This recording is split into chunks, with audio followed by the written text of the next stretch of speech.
ازيكم يا حبايب قلبي، عاملين ايه؟ يا رب كلكم تكونوا كويسين وبخير. النهارده رحنا مول صدناوي. مول صدناوي ده في العتبه. رحناه عشان نخلص يعني بقيه الحاجات اللي كانت باقيه لاختي في الجهاز بتاعها. طبعا المول ده انا بحبه علشان فيه كل حاجه. في كذا مول في العتبه، بس مول صدناوي حلو في ايه بقى؟ ان انت ممكن تجيبي منه الكاجوال اللي هي عبايات الاستقبال دي، وتجيبي منه البرفن، وتجيبي منه ملابس اطفال، في كل حاجه هناك يعني. كل حاجه تتخيليها هي هناك، فاهمني؟ ما شاء الله. زي ما انتم شايفين اصلا المول كبير. ومثلا محلات اللي هي الكاجوال دي ما بيبقاش محل ولا اتنين، لا ده اكتر من محل هناك. ونفس الكلام العبايات استقبال هناك فوق روعه، فوق الروعه يعني، جميله جدا يعني. عايزه اقول لكم لو انت يعني مش لاقيه ذوقك في اي محل، هتخشي المول ده هتجيبي اكتر من حاجه، لان زي ما بقول لكم كده اكتر من محل هناك مش لحاجه واحده، لا ده لكذا حاجه. بصوا انا بصور لكم المول يعني من فوق، من كل مثلا كل ما اطلع دور او كده بصور لكم من تحت، وبصور لكم الدور اللي فوقيها. زي ما انتم شايفين كده اللانجري والكاجوال والعبايات الاستقبال وعبايات بيتي، وكل اللي انت تتخيليه هو كله هناك. وزي ما انتم شايفين بصوا الطواقي اللي هي بتاعت المصايف والبرفيوم وكل حاجه. وهتلاقي حتى لو انت مثلا اللي هي الاكسسوارات والحاجات دي كلها برضو هناك في المكان ده. بص انا بقى هنا كنت رايحه نبص على العبايات اللي هي اللي هتقضي بها اللي هي التنجيد او كده يعني. فروحنا نشوف الاسعار عامله ايه. فلقينا الاسعار برضو حلوه، في حاجات غاليه وفي حاجات متوسطه في السعر. برضو رحنا بصينا في اماكن تاني يعني في نفس المول، بس في محلات تانية يعني. رحنا بصينا برضو على الحاجات يعني ان احنا ايه ما نستعجلش في شراء الحاجه اللي احنا هنجيبها. بصوا انا بصور لكم كل حاجه هناك على قد ما اقدر، عشان طبعا هناك في ناس كتير بتمنع التصوير. فانا ايه بقيت يعني اراعي الحته دي شويه. بقيت بصور الحاجه اللي ينفع اصورها، والحاجات اللي ما ينفعش اصورها ما بعرفش يعني ما صورتهاش. احنا بقى رحنا هناك جبنا حاجات كانت ناقصانا في هدوم اللي هي الكاجوال الخروج. جبناها. وجبنا عباية الاستقبال برضو. وجبنا اللهم صل على النبي.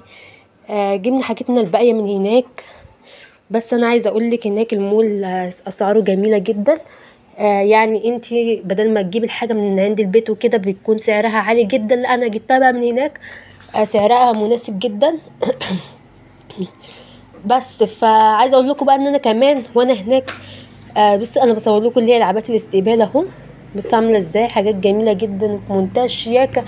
وحاجات كتير جدا في شكلها يعني اشكال وموديلات كتير، فاهميني؟ وحاجات اطفال. بص زي ما انتم شايفين كده عبايات الاستقبال بتاعه الاطفال دي، وعبايات العيد اللي هي بتاعه الاطفال دي جميله جدا برضو، اسعارها كويسه. طبعا بقى احنا ما كناش رايحين نجيب هدوم بس، لان كان ناقص حاجات كتير زي ما قلت لكم. طبعا رحنا جبنا الشوزات كمان. بصوا اليافطه مكتوب عليها ان هم بتوع جمله وقطاعي، بس هم اصلا اساسهم جمله، بس لو انت رايحه تاخدي منهم قطعه قطعتين ما فيش مشكله خالص. حاجاتهم هناك لوكس ونص لوكس. يعني لو انت معاكي 300 400 جنيه هتجيبي اكتر من حاجه من هناك. وعايزه اقول لكم الخامه بتاعت الحاجه نظيفه، لان انا مش اول مره اجيب من الناس دي، لا انا جبت منهم كتير جدا. طبعا بقى عايزه اقول لكم ان هم عندهم حاجات حريمي وحاجات رجالي وحاجات اطفال، كل اللي انت عايزاه هناك. وكمان ما بيبقاش محل واحد، لا ده كذا محل برضو، لان هو زي نظام مول. طبعا بقى احنا هنخلص كمان الحاجات دي وهنروح نشوف فساتين بتاعت الفرح. هنشوف كده كام فستان، يا رب حاجه بس تعجبنا. لا يا بنتي ما هو بيتشد وبيترفع. ما هي بتقولك اندهى عليه. اصبري بقى اصبري بقى.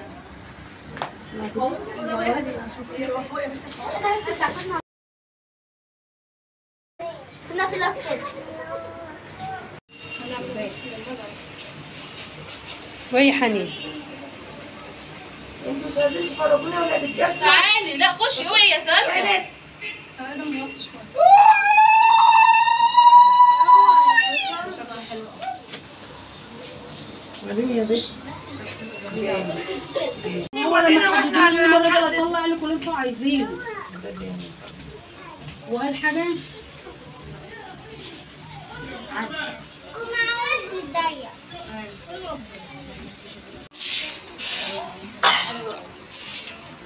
يساعدك يا يولي عشان سهيل يساعدها.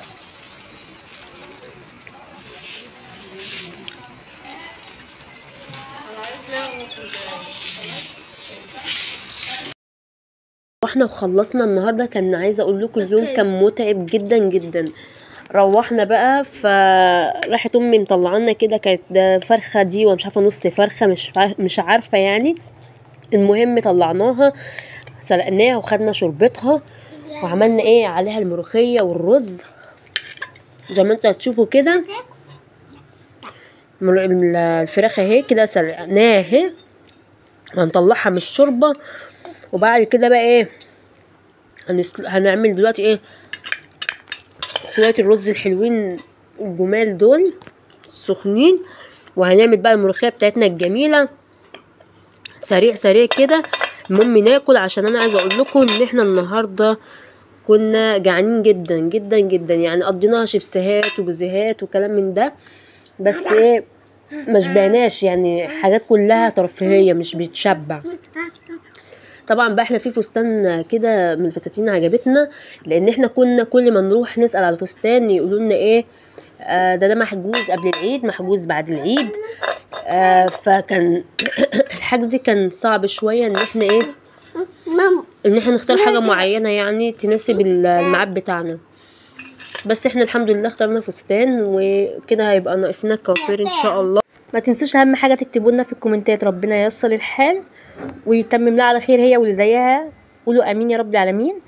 ويا رب الفيديو يكون عجبكم. ما تنسوش الاشتراك في القناه اهم حاجه، وتفعلوا الجرس عشان يوصل لكم مني كل جديد، وتدوسوا لي لايك وتشجعوني استمر معاكم. ومع السلامه.